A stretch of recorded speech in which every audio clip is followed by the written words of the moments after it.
हाँ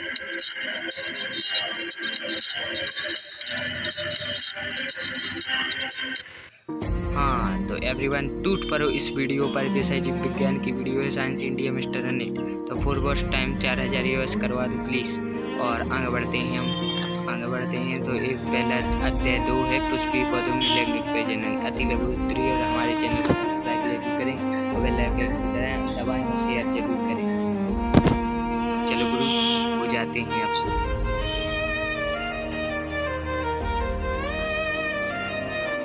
अति लघु उत्तरीय प्रश्न। लघु बीजाणु अथवा परागकण का नाम के चित्र है, जीवद्रव्य है।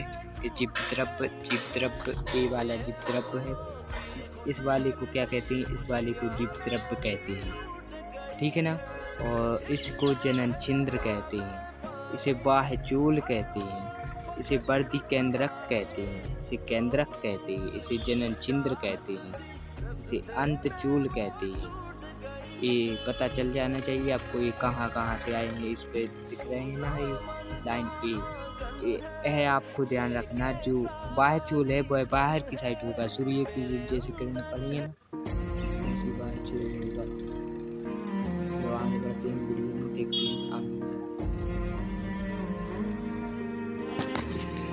देखते हैं एपोलिनियम का चित्र बनाइए। एपोलिनियम का चित्र टेलीग्राम पर दे देंगे तो आप देख लेना। उसमें इंग्लिश में था, हिंदी में करके कन्वर्ट दे देंगे। स्वपरागण की कोई दो महत्व लिखिए। परागणों का किसी पुष्प, हम सीधे समझेंगे क्वेश्चन को, तो याद करेंगे।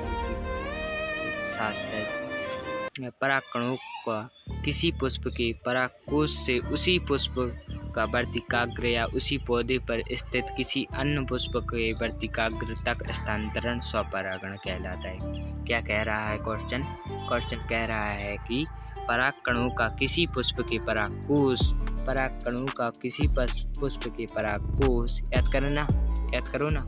परागकणों का किसी पुष्प के परागकोश, परागकणों का किसी पुष्प के परागकोश, 3 बार बोलना है आपको एक रिपीट में। परागकणों का किसी पुष्प के परागकोश, परागकणों का किसी पुष्पकोश, क्या कहना है? किसी पुष्पकोश।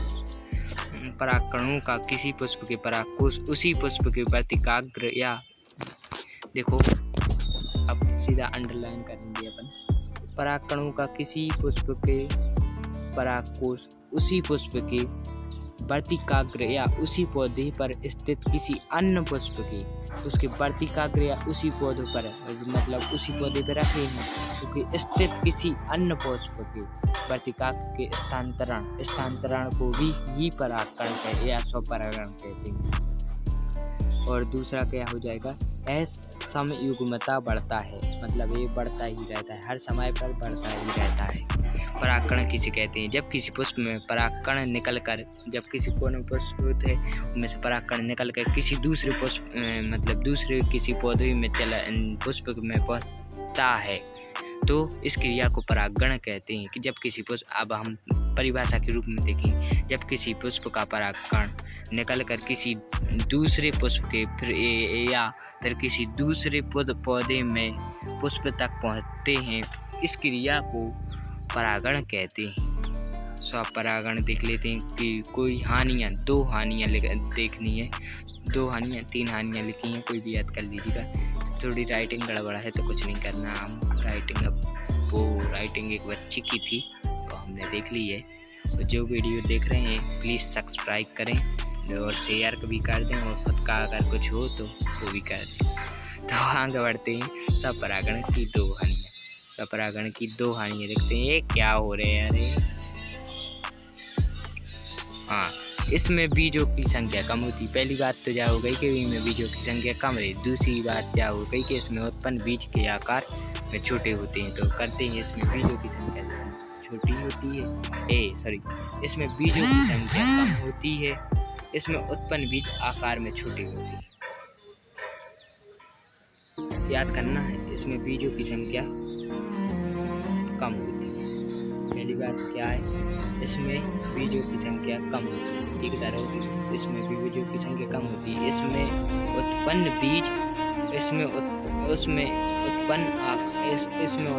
बीज आकार में छोटे होते हैं। ये 2 बातें याद हो गई अपन लोग को। एक तरह इसमें बीजों की संख्या कम होती है। देखो ध्यान रखना, इसमें बीजों की संख्या कम होती है, इसमें उत्पन्न बीज छोटे होते हैं या आकार में छोटे होते हैं। इसमें बीजों की संख्या कम होती है, इसमें उत्पन्न बीज आकार में छोटे होते हैं। इसमें बीजों की संख्या कम होती है, ध्यान रखना, इसमें बीजों की संख्या कम होती है, इसमें बीजों की संख्या कम होती है और इसमें उत्पन्न बीज आकार छोटा होता है। मतलब इसमें उत्पन्न बीजों का आकार छोटा होता है। इसमें बीजों की संख्या कम होती है, इसमें उत्पन्न बीजों का आकार छोटा होता है। इसमें बीजों की संख्या कम होती है। अब देखो हम पढ़ेंगे, इसमें पहली बात तो बीजों की संख्या कम होगी, देख लेते हैं। इसमें बीजों की संख्या कम होगी, ठीक है, और इसमें बीजों की संख्या कम होगी, इसमें बीजों की संख्या कम होगी। हम तो याद करेंगे जब ही आएंगे ना, नहीं जाना है हम लोग को याद।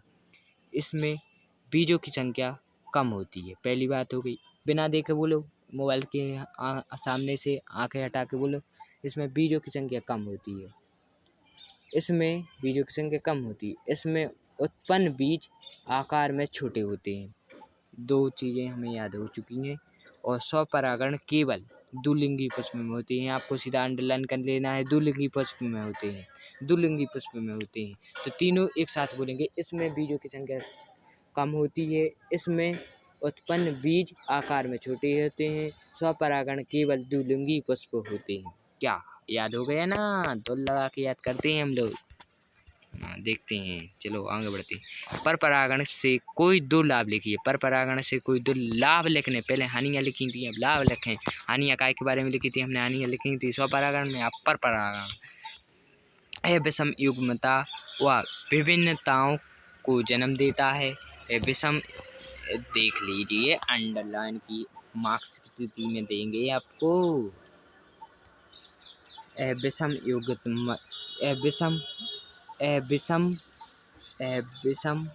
ये क्या हो रहा है रे? विषम युग्मता व विभिन्नताओं को जन्म देता है। विषम युग्मता और व विभिन्नताओं को जन्म देता है। जैव विकास हेतु आवश्यक होता है। जैव विकास हेतु आवश्यक होता है। जैव विकास हेतु आवश्यक होता है। जैव विकास हेतु आवश्यक होता है। जैव विकास हेतु आवश्यक होता है। जैव विकास हेतु आवश्यक होता है। विषम युग्मता विभिन्नताओं को जन्म देता है। विषम युग्मता विभिन्नताओं को जन्म देता है।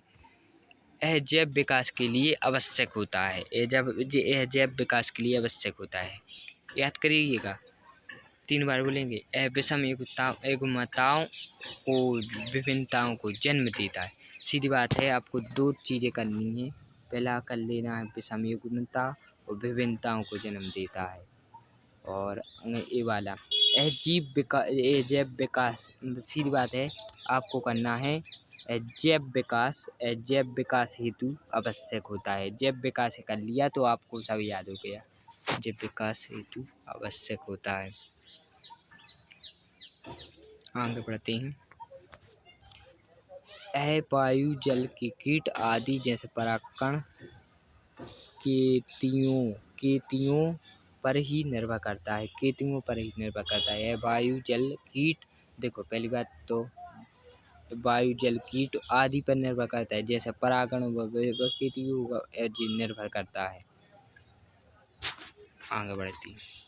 बेकिंग किसे कहते हैं? वर्तिकाग्र की अंगित परागों से बचने की क्रिया को विक्रम को बेकिंग कहते हैं। वर्तिकाग्र की अंगित परागों के बचने की क्रिया को विक्रम की बेकिंग परागण कहा जाता है। प्रश्न के किसे कहते हैं? मादा